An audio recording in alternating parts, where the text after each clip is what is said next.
shortly about me. I'm Alan. I work for Northern Tech. We're the makers of Mender. You probably heard about our marketing agency, the European Commission. They have this thing called the CRA, so now everybody's talking about it. Very soon now, even my parents will know what ODA is, and they'll be proud. So, yeah, vendor integration is about patching bootloaders and BSPs. So I'm going to show you my story and ups and downs and how I do it and how I do wrong. Sometimes I do wrong things, sometimes I do nice, hopefully. Right, so what we're going to do here is we're going to take a look at a real case of an image that boots, but we don't really know what is there. So it boots, it builds, and then you have to figure out what to do there to make changes. And hopefully, once you touch something, not everything breaks. And one of the things that we're going to touch is the bootloader. So why modify the bootloader from Yocto? Well, because the thing you built successfully doesn't really run. So I guess you have to at least start with the bootloader to get something running so that you can try and make your way to something more useful, or because you have to make a modification in what is already running. Okay, but why make the bootloader change from Yocto instead of from something else? And that else would be, well, why does not git clone the bootloader and then run make there, and instead of getting rid of all the overhead? Because, well, it's usually not mainline, and you don't know why you don't have the tool chain and everything else, and that's all.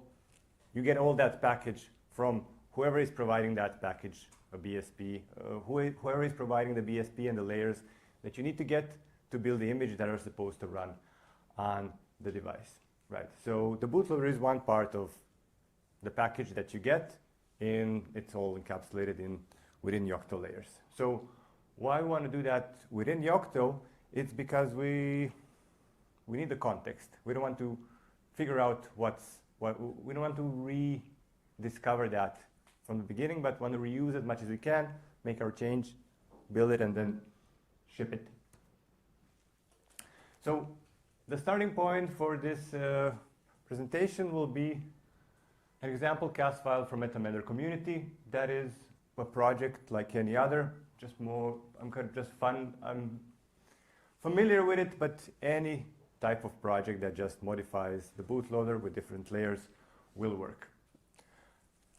CAS is a tool that helps you get your Yocto project started in very small amount of executables and commands. So what this is going to get us to the stage where we have a bit-baked environment in small, very little commands. So for those who haven't heard about CAS, maybe you've heard about the repo tool. In any case, it's a convenience layer.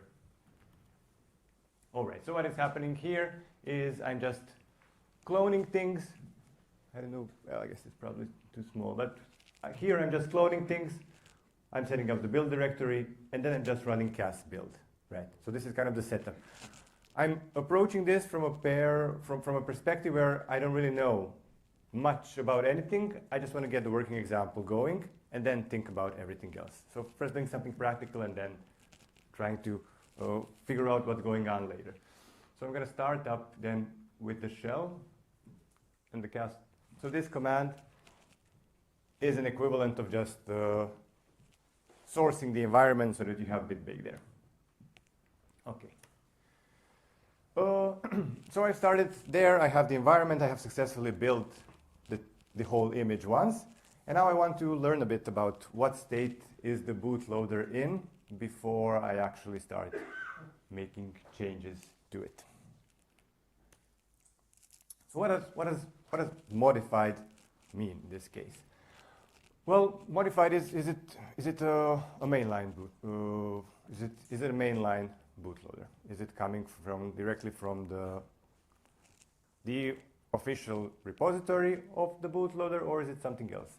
Are there any patches applied? Are there any Yocto layers that are extending the bootloader and that are adding their own patches to the base? And if they are, well, where do they come from and why are they here? So, what bootloader am I running? Now, my first attempt to do this was to just, well, let's take a look at the environment for the image that built.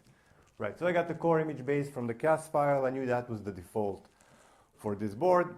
So I ran the -e to get the environment, and I just said, okay, well, let's just look for bootloader. And that resulted in a very large amount of text that I couldn't really make much from. There's nothing wrong with that, but the more specific we go, the better, well, the less work has to go into searching for buzzwords. And then I discovered the preferred provider virtual bootloader that we heard about in the previous talk. And I discovered that my bootloader is called uboot-imx.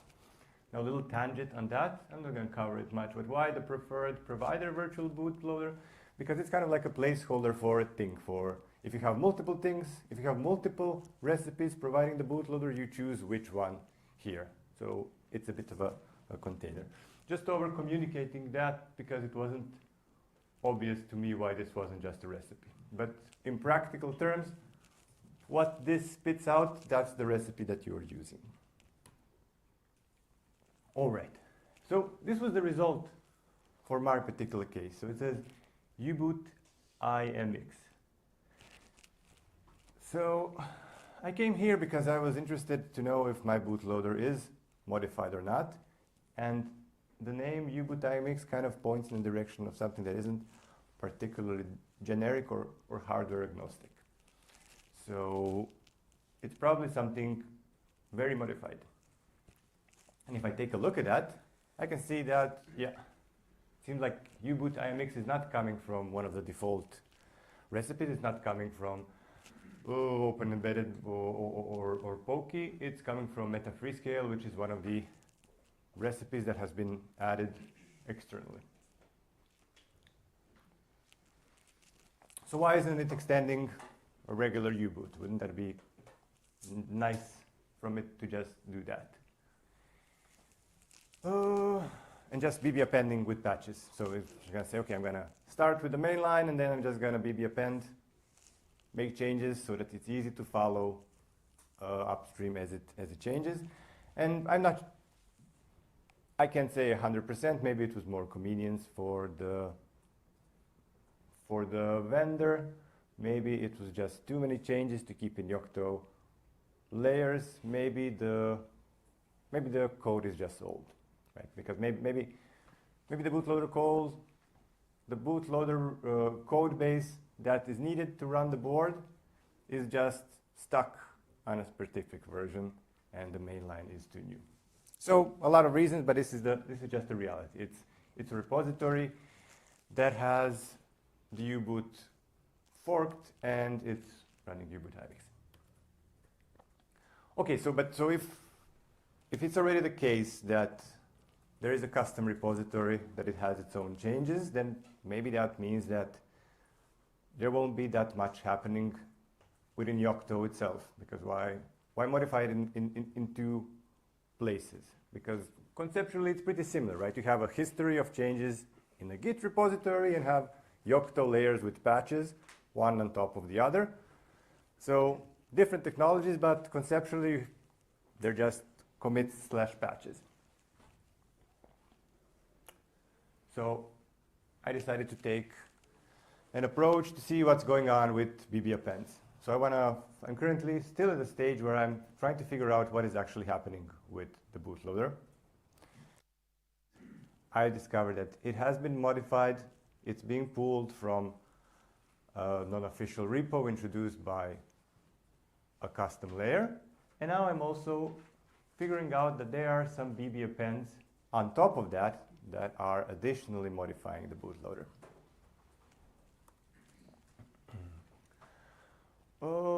Okay, so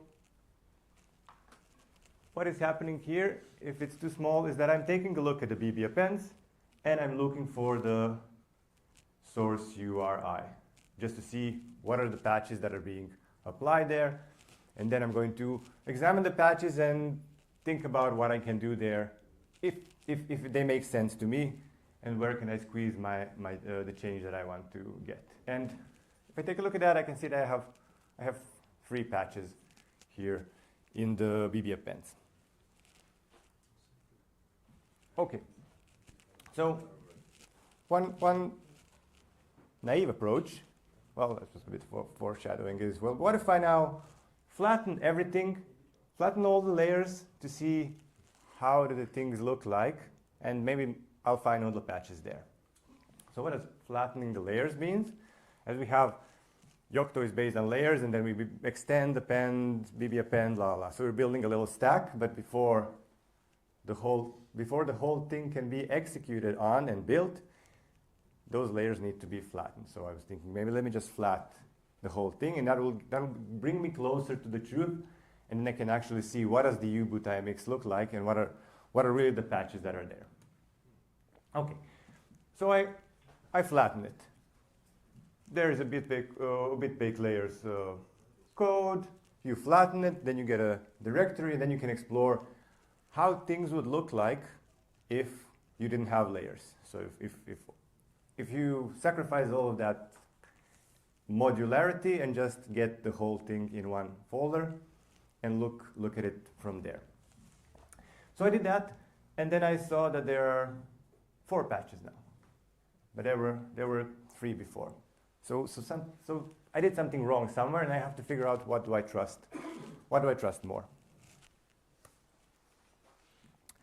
And at this point, I'm giving up on this too high level, let's analyze configuration files and figure out what the truth is.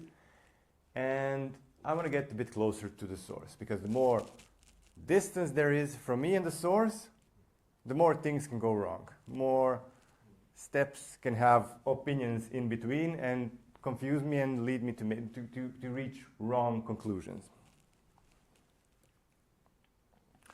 All right, so where's the source? How do I get to the source?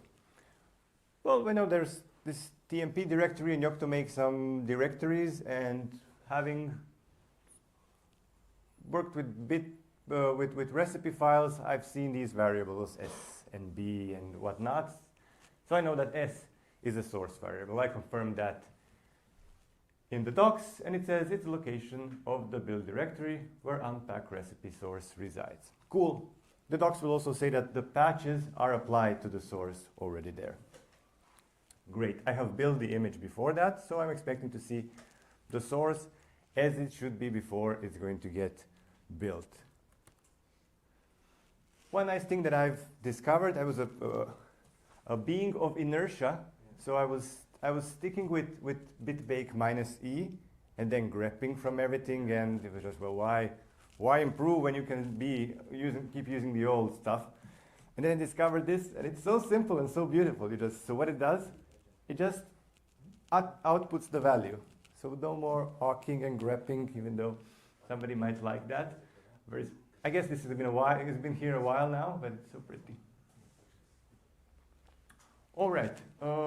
Anyways, yeah. So once I go to S now, to the sources there, I have my U-boot sources there, and as well as the patches applied. All right. So this is, if it's too small, this is just an output of git status. I'm in the source there. I can see a lot of files have changed. I don't really know what they mean, but for the sake, sorry. I know I had at least 4 patches, or 3. And these are the changes that those patches have introduced. So I want to try to make some sense out of this now. So if I take a look at the history, if I run git log there, all I see is the history of the repository that was originally cloned. So I don't see the Yocto patches there now. So I lost the information to kind of see the chronology of how the patches are going to be applied. They're all there. Practically, I could build them and get the same result, but I don't know how. What is the chronology of patch application? Before I want to start with doing my changes, I would like an environment where I'm convenient, that I find easy and convenient. I want a Git repo with all the changes that have happened before, so that I can take a look etc. And now at this moment, I kind of have the Yocto changes as one big change that hasn't been committed. Okay, so how do the patches actually get applied in the source dir and why? Maybe that will tell me what actually happened in the background. So how come the file? What is the file? When you do the source URI and you specify file, you can specify a lot of things there. They're called the fetchers, and they're a way that you get sources that Yocto will then work on. And so how come a file actually results in a patch that is being applied, so, and not just some kind of source moved from one directory to the directory where Yocto expected. So I was thinking about that, and then I took a look at the source URI directory, and conveniently for me, it's documented in two places. But the first place I found, which was in the mega manual, I guess, it actually says, hey, there are some implicit things when you use patch, and these settings actually ensure that the patch gets applied there. So I didn't go much further than that. I knew that the patch was being applied. I saw that, and now I have to figure out how is that patch being applied. How are those patches being applied, and if I can get a nice Git history to work with. Okay, right. Okay, so this is probably too small, but it's just showing you. This is how the source URI looks like in one of the patches, one of the BB appends. This is something like how it looks implicitly. So because it has a patch, these are the default extensions, how it's actually going to run. So it's going to apply the patch as well. Okay, so I'm not really sure how it's applying the patch. I've been playing around with the sources, moving back and forth. Maybe this is all just kind of stupid. Maybe I should, instead of just CDing into Yocto dirs and trying to figure things out, maybe I can use some tools instead. And one of the tools that looked very promising was devtool. Right.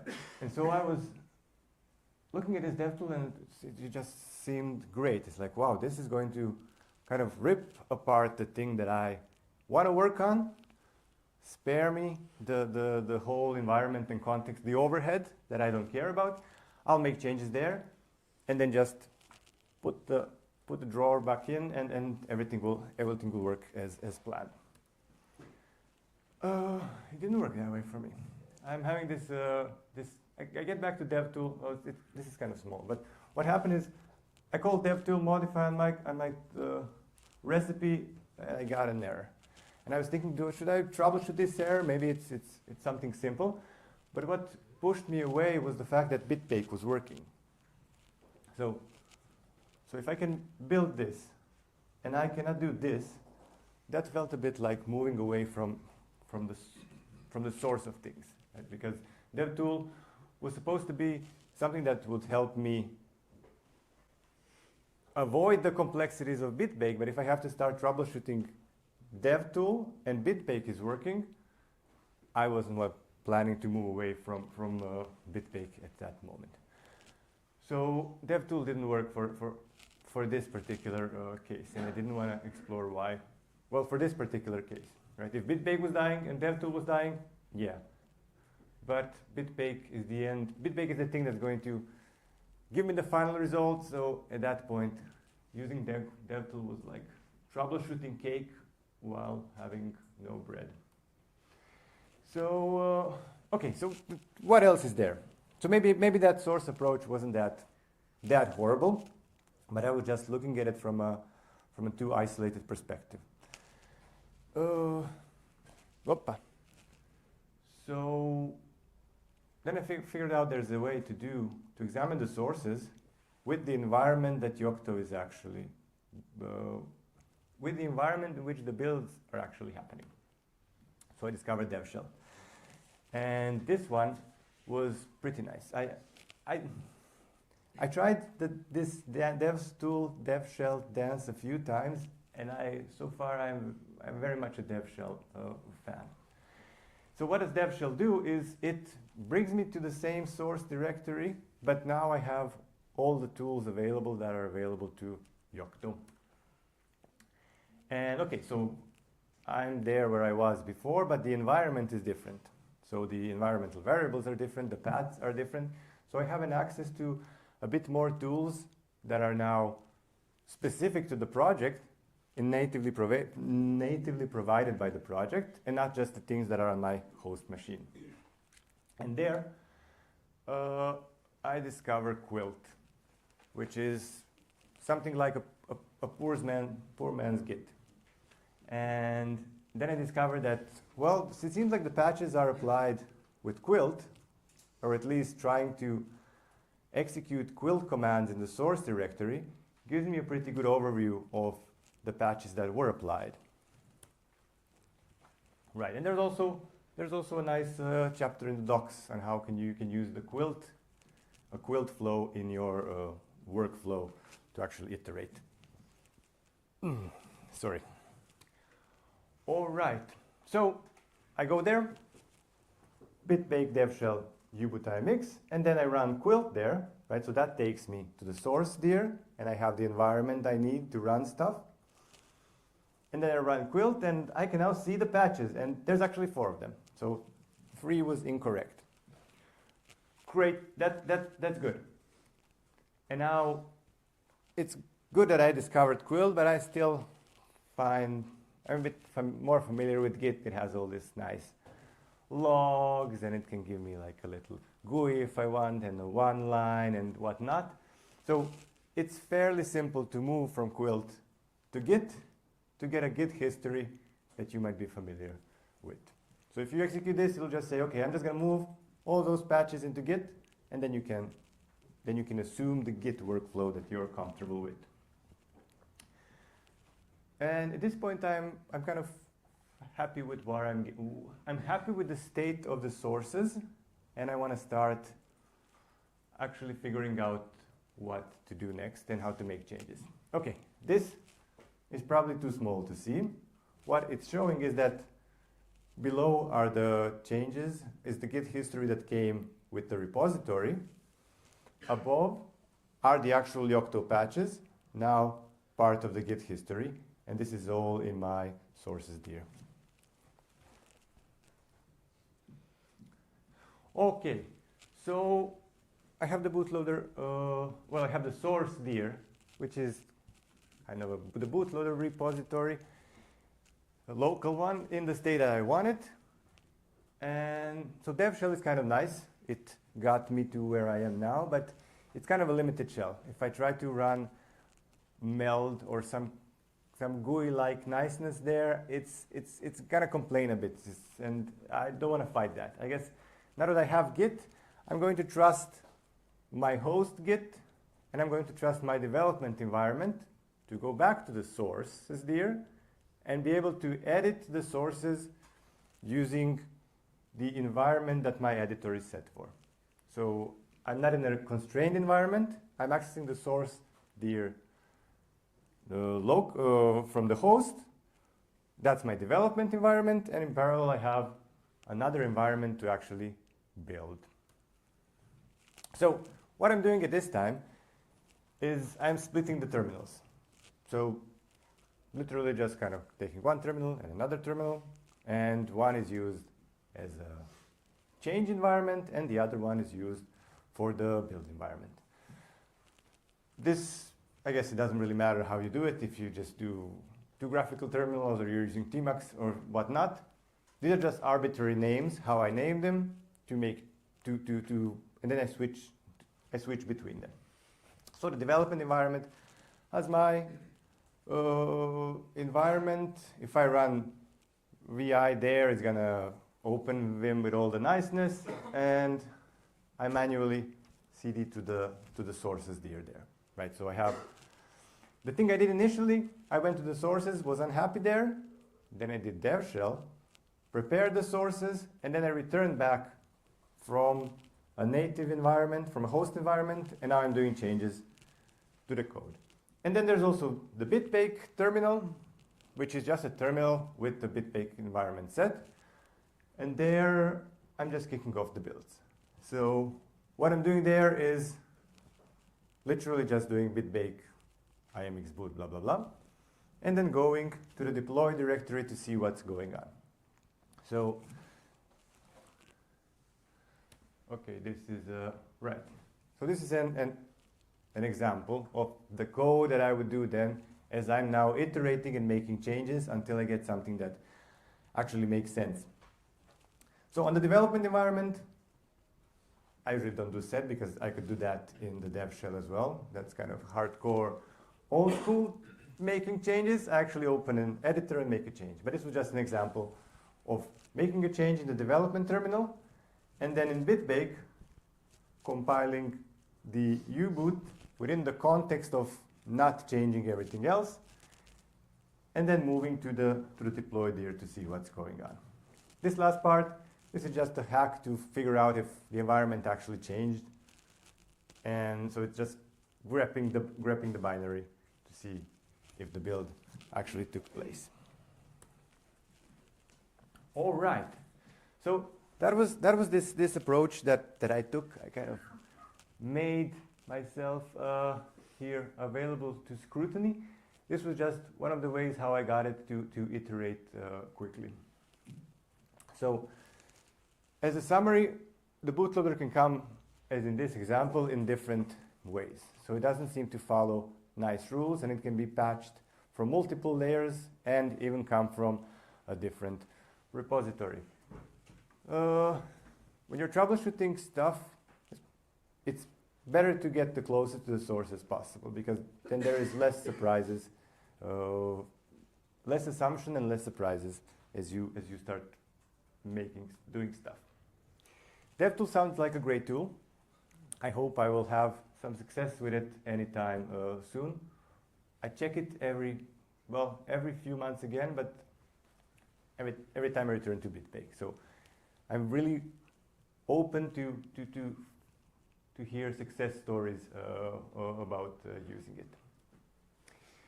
Devshell is still my preferred way of choice for a lot of things, because it just gets me, well, I guess closer to the source of the things that I'm trying to troubleshoot. I guess that's the reason why I always go here and not for devtool, because it's just the same thing. However, I kind of moved away from devtool and made the changes, discovered Quilt, moved that to Git so that I have a convenience environment that I'm familiar with, and then starting doing these changes. But devtool was important to actually get the repository in shape. Okay, I've shown the flow with the two terminals, kind of to repeat and iterate, build in one, make changes in the other. I'm sure there are some other ways, but this was something that I managed to get working to quickly iterate, and so far I stuck with it. For the next iterations and improvement, I would really like to get devtool working. I believe devtool makes the Git changes actually within the repository, but I always get that work there. It starts breaking my build. And if that doesn't work, then I'll try to remove excess steps from the project and try to build from devshell directly instead of running bitbake in a second terminal. All right, that's it. Thank you very much.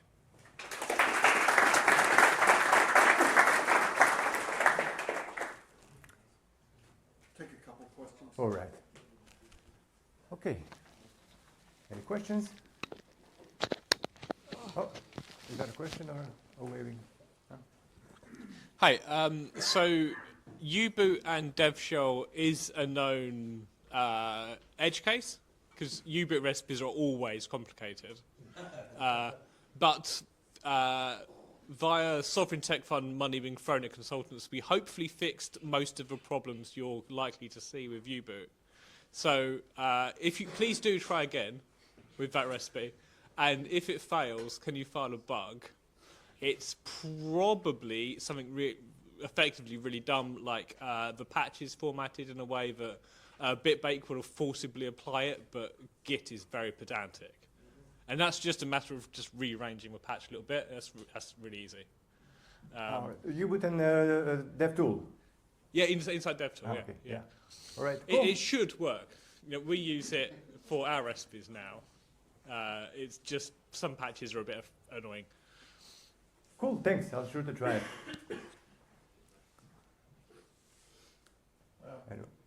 And Ming, if you could come up. Yeah, hi. Does it work? I kind of like devtool because using the bitbake method, the source kind of seems to disappear for me when I build stuff sometimes strangely. And the devtool kind of keeps it always the same. Although if I update the recipe, devtool doesn't want to update the source, so I have to clean state and everything. Right. It's kind of finicky. I think I was probably just lucky. Yeah. If there was something in the whole process resetting the task before just compiling, it maybe would have killed my thing as well. Armed work? What? Armed work, which deletes this one? I don't know. Okay.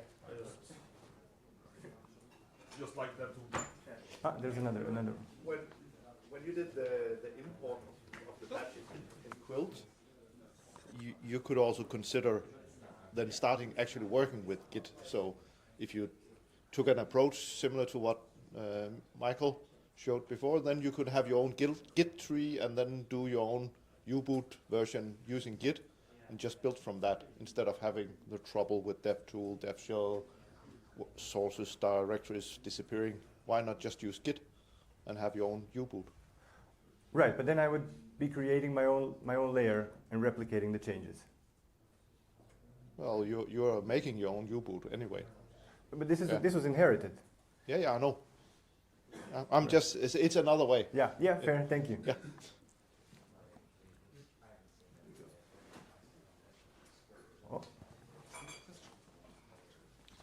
Yeah, so with U-boot IMX, I used the no override option to devtool, and that gave me the source.